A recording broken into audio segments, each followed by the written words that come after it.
Good morning friends. आज हम अपना सेकंड चैप्टर स्टार्ट करने वाले फिजिकल फीचर्स ऑफ इंडिया। मुझे ऐसा लग रहा है आप लोगों को थोड़ी जानकर खुशी होगी कि इस चैप्टर में से बहुत सारी जो बातें हैं वो आपकी माइनस हो चुकी हैं। खासकर जो मैं आपको एक्सप्लेनेशन दे रहा था थ्योरीज़ के बारे में, शायद वो थ्योरी इसके अंदर से बिल्कुल निकाल ली गई है। ठीक है, तो अच्छी बात है आप लोगों के लिए। अच्छी कहें या बुरी कहें, मैं तो कुछ नहीं कह सकता है, लेकिन बहुत अच्छी बात है कि वो क्या है, निकाल ली गई है। You have already learnt about earlier that India is a vast country with varied landforms. What kind of terrain do you live in? If you live in a plains, you are familiar with the vast stretch of the plainlands. In contrast, if you live in a hilly regions, the rugged terrains with the mountains and valleys are common features. In fact, our country has a practically all major physical feature of the earth: mountains, plains, desert, plateau and islands. देखो, जो हम सबसे जो प्रमुख बातों की बात हम यहाँ पे स्टार्ट करते हैं कि आप लोगों ने देखा होगा कि भी जब हमारा जो भारत है वो क्या है, एक बहुत वास्ट कंट्री है, सभी जानते हैं। और वहाँ पर आपको क्या देखने को मिलेंगी कि भी अलग अलग प्रकार की जो है वेरिड टोपोग्राफी आपको देखने को वहाँ पर मिल जाएगी। इसके अलावा आप किस प्रकार के जो है क्षेत्र के अंदर रहते हैं, यदि आप प्लेन अंदर रहते हैं, प्लेन एरिया के अंदर रहते हैं, तो आपको ज़रूर क्या लंबे लंबे जो है मैदान या खुले मैदान आपको देखने को मिल जाएंगे। इसके अलावा यदि आप हिली रीजन्स के अंदर आते हैं, माउंटेन एरियाज़ के अंदर आते हैं, तो आपको क्या है, एक कंकड़ या फिर आप पथरीली आप ज़मीन कह सकते हैं, आपको वहाँ पर वो देखने को मिल जाएगी भाई।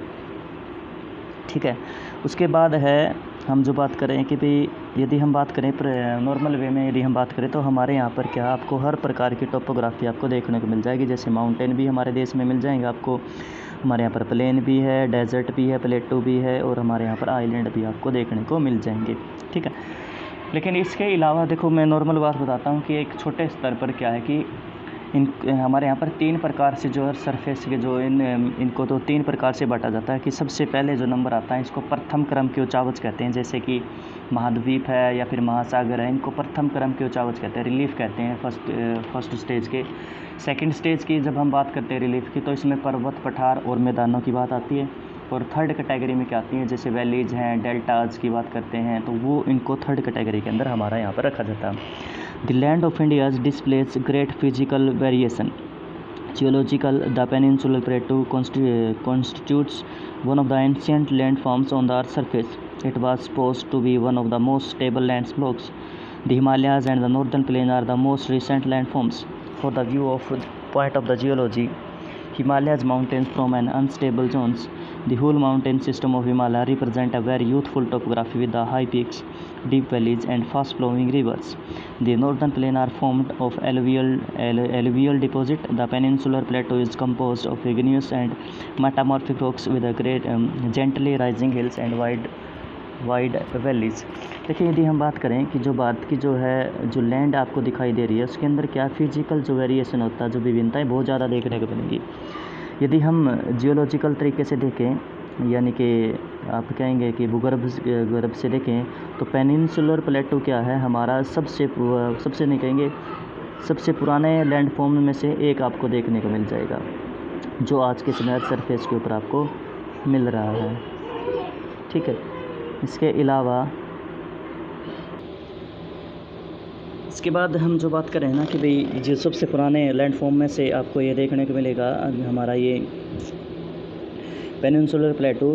इसके बाद क्या है कि भाई ये एक क्या है, एक मोस्ट स्टेबल लैंड ब्लॉक्स मिलेगा, यानी टेबल नुमा एक बिल्कुल स्टेबल लैंड समझते हैं, यानी कि ब्लॉक एक पर्वत मिलेगा, ऊपर से क्या है बिल्कुल ब्लॉक एक टेबल नुमा आकृति का मिलेगा। और हिमालयाज है और जो नॉर्दर्न प्लेन है वो क्या है, अभी अभी जो बने हुए क्या लैंडफॉर्म आपको देखने को मिलेंगे।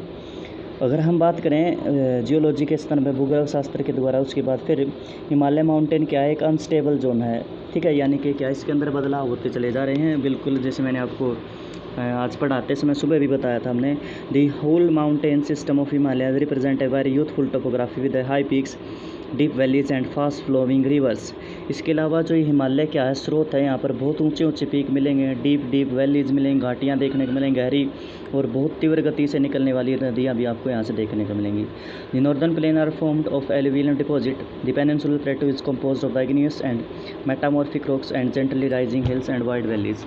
इसके अलावा जो पेनिनसुलर प्लेटो है वो क्या है, इग्नियस रॉक्स और मेटामॉर्फिक रॉक्स यानी कि जो आग्नेय चट्टान और कायांतरी चट्टानों से बनकर बना हुआ, जिसमें क्या है जो मंद ढाल वाली क्या है आपको घाटियाँ देखने को मिलेंगी और घाटियाँ क्या चौड़ी भी आपको देखने को मिल जाएंगी। इसके बाद हम बात करते हैं major physical division. The physical division of India can be studied under the following physiographical region. जो इस डिवीज़न को हम क्या है निम्नलिखित प्रकार से बांटा गया। सबसे पहले जो हम लंबे समय से आप लोगों को बताते चले जा रहे हैं, हिमालय माउंटेन्स है, नॉर्थर्न प्लेन है, पेनिनसुलर प्लेटू है, इंडियन डेजर्ट है, कोस्टल प्लेन है, या फिर आइलैंड्स जो ग्रुप्स हमारे देखने को मिल रहे हैं आपको। उसके बाद है हम स्टार्ट करते हैं। आज हिमालय माउंटेन्स को पढ़ेंगे, हम पूरा डिटेल में पढ़ेंगे। हमारे आज हिमालय माउंटेन्स को कोशिश करेंगे पूरा कंप्लीट कर पाएँ। तो Himalaya geological young and structural fold mountain structures over the northern border of India. यदि हम बात करें जो फोल्ड माउंटेन है हमारा जियोलॉजिकल के स्थान में, यानी कि भूगर्भ शास्त्र के अनुसार क्या है, अगर हम बात करें हिमालय क्या आपको देखने को मिलेगा, वो क्या है एक यंग फोल्ड माउंटेन है और जिसका निर्माण मैंने बताया था अभी भी हो रहा है, जो हमारे उत्तरी मैदान की जो उत्तरी जो बॉर्डर है उसके ऊपर आपको देखने को मिलेगा। These mountains ranges run in the west east direction, और ये क्या पश्चिम से पूर्व की डायरेक्शन की ओर क्या है यहाँ पर बहुत ये जो रेंजेस देखने को मिलेंगी वो आपको देखने को मिल जाएंगी। उसके बाद है Indus to the Brahmaputra. The Himalayas represent the loftiest and one of the most rugged mountain barrier of the world. Indus से लेकर ब्रह्मपुत्र तक ये जो हिमालय हमने बात की डायरेक्शन दिखाई गई है, हिमालय क्या रिप्रेजेंट करता है कि एक जो प्रमुख जो ऊंचे स्थानों की बात करें तो उनमें से एक देखने को मिलेगा, और क्या है एक बैरियर का काम करता है, एक क्लाइमेट बैरियर है, एक बहुत बड़ी मात्रा में अपना योगदान देता है। दे फॉर्म एन आर्क, एक चाप के आकार के आपको देखने को मिलेंगे, which cover a distance about 2400 kilometre, जिसकी लंबाई 2400 किलोमीटर है। The width varies from 400 kilometre to Kashmir to 150 kilometre Arunachal Pradesh. तो इसकी जो है जो विड्थ की बात करते हैं वो वेरी करती है, जैसे कि 400 किलोमीटर है कश्मीर के आसपास और 150 किलोमीटर के आपको अरुणाचल प्रदेश के आसपास देखने को मिलेंगे। उसके बाद है the altitudinal variations are greater in the eastern half दी। उसके बाद है the altitudinal variation are greater in the eastern half than those in the western half. यदि हम बात करें जो ये वेरिएशन है ऊंचा या नीचे जो स्थान की बात कर रहे हैं, तो ये वेरिएशन क्या देखने को मिल रहा है, ईस्टर्न साइड में क्या है आपको थोड़ा सा ज़्यादा देखने को मिलेगा, जबकि वेस्टर्न साइड में कम देखने को मिलेगा। The Himalayas consist of 3 parallel regions, it is longitudinal extent. इसको क्या प्रमुख 3 जो है लंबी लंबी कतारों के अंदर आपको देखने को मिलेगा। A number of valleys lies between these regions, और इसके अंदर क्या बहुत कई घाटियाँ आपको यहाँ पर देखने को मिलेंगी। The northern most range is known as the greater और इनर हिमालयाज और हिमाद्री, यानी कि जो सबसे ऊपर वाला जो नॉर्थ का जो पोर्शन है हिमालय का सबसे ऊपर की तरफ, तो उसको क्या कहते हैं ग्रेट हिमालयाज, और इनर हिमालयाज भी कह देते हैं और हिमाद्री भी कह देते हैं। तीनों नाम है, great Himalayas, the inner Himalayas, the Himadri के नाम से भी जानते हैं। It is the most continuously range consist of the loftiest peak with an average height of 6000 metres. मैंने आपको पहले बताया था कि ये सबसे ऊंचे क्षेत्रों के अंदर काउंट किए जाते हैं, और यहाँ की जो एवरेज हाइट की बात की है वो 6000 मीटर के आसपास आपको देखने को मिल जाएगी। It consist of all prominent Himalayan peaks, और इसी के अंदर जो हिमालय के जो प्रमुख जो पीक होते हैं वो सारे के सारे आपको इसी के अंदर देखने को मिल जाएंगे। जिस प्रकार से हम बात करें माउंट एवरेस्ट की है, कंचनजंगा है, मकायू है, धौलागिरी है, नंगा पर्वत है, अन्नापुरी है, नंदा देवी है, अगले पेज पे आपको ज़रूर देखने को मिलेंगे। सारे के सारे उसके अंदर आपको देखने को मिल जाएंगे। ये रहे भी वो पीक्स जो मैं आपको बता रहा था। उसके बाद है the folds of the great Himalayas are asymmetrical in nature. The core of this part of the Himalayas is composed of granite. It is the perennial snow bounds and a number of glacier descents from the range. इसके बाद जो हम बात करें ना कि यहाँ पर क्या है कि बहुत बड़ी मात्रा में क्या देखने को मिलेगी कि भाई जो ग्रेट हिमालय है, सबसे पहले तो इसके बारे में बता देते हैं। जो इसकी प्रकृति है वो एसिमेट्रिकल नेचुरल के अंदर फोल्ड देखने को मिलेंगे। देखो फोल्ड क्या होते हैं, फोल्ड का मतलब क्या आता है कि भाई जब 2 साइड की तरफ से क्या दबाव लगता है, जब मान लीजिए कोई प्रेशर के कारण या दबाव लगने के कारण क्या कभी कोई चीज़ है उस जो चट्टानें होती हैं, मान लीजिए चट्टानें हैं, वो चट्टानें मोड़ कहा जाती हैं इस प्रकार से। जब ये मोड़ आते हैं तो उसको ही क्या कहा जाता है, फोल्ड कहा जाता है। और ये जो सिमेट्रिकल फोल्ड होता है इसमें क्या माना जाता है कि भी क्या है भी ये एक फोल्ड का प्रकार है, जिसमें क्या है कि जो चट्टान का जो एक भाग तो कुछ ज़्यादा मुड़ जाता है और एक भाग क्या है थोड़ा सा कम मुड़ पाता है, उसको एसिमेट्रिकल फॉर्म्स के अंदर माना जाता है। उसके बाद है the core of this part Himalaya compose of granite, जो इसका जो सेंटर है हिमालय का वो क्या ग्रेनाइट से बना हुआ है और यहाँ से क्या बहुत बड़ी मात्रा में जो ग्लेशियर हैं वो आपको यहाँ से फ्लो करते हुए देखने को मिल जाएंगे और वो भी 12 मासी आपको देखने को मिल जाएंगे। उसके बाद है the range lying to the south of the Himadri from the most rugged mountain system also known as the Himachal और लेजर हिमालयज। उसके बाद जो दूसरे नंबर की बात कर रहे हैं, जो हम जहाँ पर है ये इसके जो ग्रेटर हिमालयज होता है उसके नीचे बिल्कुल क्या साउथ में आपको Himadri south of the Himadri, जैसे कि ग्रेटर हिमालयज के जो साउथ के अंदर बात की है तो वहाँ का जो क्षेत्र आता है फिर इसको दूसरे टाइप में डिवाइड कर दिया जाता है, जिसका नाम है ग्रेट हिमालयज और क्या है लेजर हिमालयज के नाम से जाना जाता है। The ranges are mainly composed or highly composed and altered rocks. The altitude varies between 3,700 to 4,500 meters and an average of width is 50 kilometers. While the Pir Panjal ranges form the longest and the most important range, the Dholadhar and the Mahabharat ranges are also prominent ones. इसके बाद क्या है कि भाई इसके अंदर क्या है इसकी जो एल्टीट्यूड की बात करें कि तो 3700 से लेकर 4,500 मीटर तक के जो आपको एवरेज हाइट यहाँ पर हाइट आपको देखने को मिल जाएंगी और इसकी जो एवरेज जो चौड़ाई मोटाई की बात करें तो वो क्या आपको 50 किलोमीटर देखने को मिल जाएगी। इसके अलावा यहाँ पर पीर पंचाल की जो श्रेणियाँ हैं ये सबसे लंबी आपको देखने को मिलेंगी। इसके अलावा धौलाधार है, महाभारत रेंजेस भी आपको सबसे प्रमुखों में से एक मानी जाती हैं। This range consist of the famous valley of Kashmir, और इसी के अंदर क्या है जो कश्मीर की जो घाटी है, जो प्रमुख जो घाटी है विश्व के अंदर, वो भी आपको इसी हिमालय के अंदर आपको देखने को मिलेगी। इसके बाद कांगड़ा है, कुल्लू है और हिमाचल प्रदेश के अंदर वो भी इसी क्षेत्र के अंदर माने जाएंगे।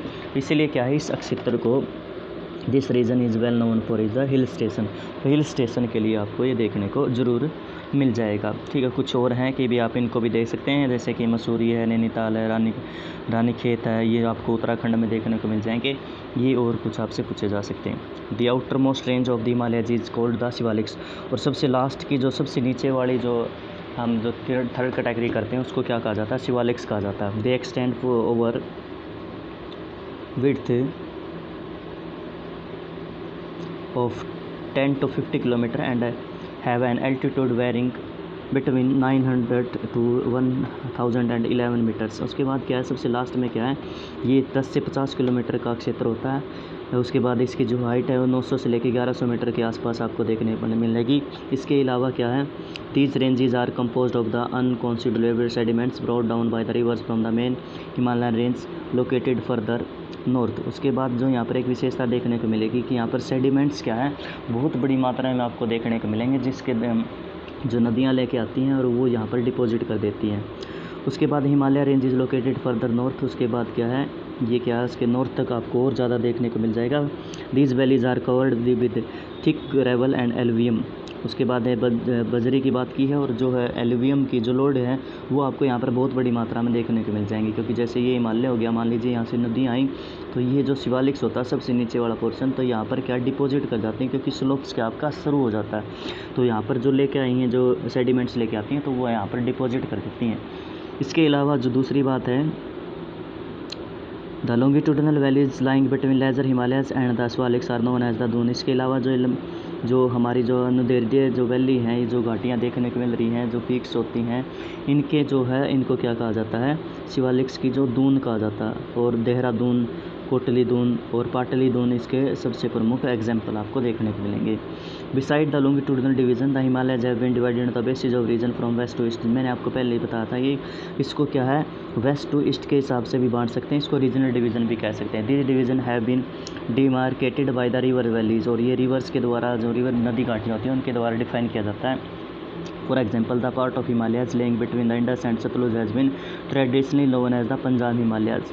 कि जो नदी इंडस है और सतलुज उनके बीच के क्षेत्र को Punjab Himalaya, but is also known as the regionally Kashmir and Himachal Himalaya from west to east respectively. इसलिए अलावा इसको कश्मीर और हिमाचल हिमालय के नाम से भी जानना जाता है। The part of the Himalayas lying between the Sutlej and Kali, हमने बताया थी सतलुज और काली रिवर के बीच में आता है, उसको कुमायूं हिमालय के नाम से जाना जाता है।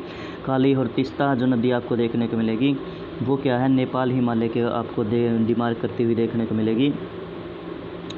और जो है तिस्ता और दिहांग नदी है वो रिवर क्या असम हिमालय के नाम से आपको देखने को मिलेगी। There are regional names also in this broad category, find out some regional name of the Himalaya. इसके अलावा और अन्य प्रकार के नाम भी आपको देखने को मिल सकते हैं। The Brahmaputra marks the eastern most boundary of the Himalaya. जो ब्रह्मपुत्र नदी है इसका जो सबसे जो पूर्वी क्षेत्र के अंदर से जो आपको निकलती हुई देखने को मिल जाएगी। Behind the Dihang Gorge, the Himalayas bend sharply to the south and spread along the eastern boundary of the India. They are also the Purvanchal of the India। उसके अलावा क्या है, दिहांग गोर्ज, जब दिहांग का जो गोर्ज है वहाँ से क्या है ये थोड़ा सा तेज़ी से मुड़ जाता है साउथ की तरफ और ईस्टर्न साइड की तरफ आपको क्या देखने को मिलेगा, ईस्टर्न बाउंड्री की तरफ आपको इस प्रकार की गतिविधियाँ देखने को मिलेंगी और इसको क्या कहा जाता है, पूर्वांचल के नाम से इसको जाना जाता है। उसके बाद है these hills running through the north eastern state are mostly compose of the strong sandstone which are sedimentary rocks. उसके बाद ये बहुत हार्ड सैंडस्टोन से बने होते हैं, यानी कि आप कह सकते हैं जो सेडिमेंट्री रॉक्स से इनका निर्माण होता है। कवर विद डेंस फॉरेस्ट, बहुत इतनी डेंस फॉरेस्ट आपको देखने को मिलेंगे, यहाँ पर ज़्यादा मात्रा में वृक्ष देखने को मिलेंगे। They mostly run as a parallel ranges and valleys, और यहाँ पर क्या है इसके समानांतर क्या वो एक दूसरे के समानांतर रेंज मिलेंगे आपको, वैलीज मिलेंगी, घाटियाँ बहुत ज़्यादा देखने को मिलेंगी। The Purvanchal comprise the Patkal hills, Patkai hills, Naga hills, the Manipur hills and Mizo hills. ये कुछ घाटियाँ हैं जो इनके आपको एग्जाम्पल दिखाए हुए हैं भैया।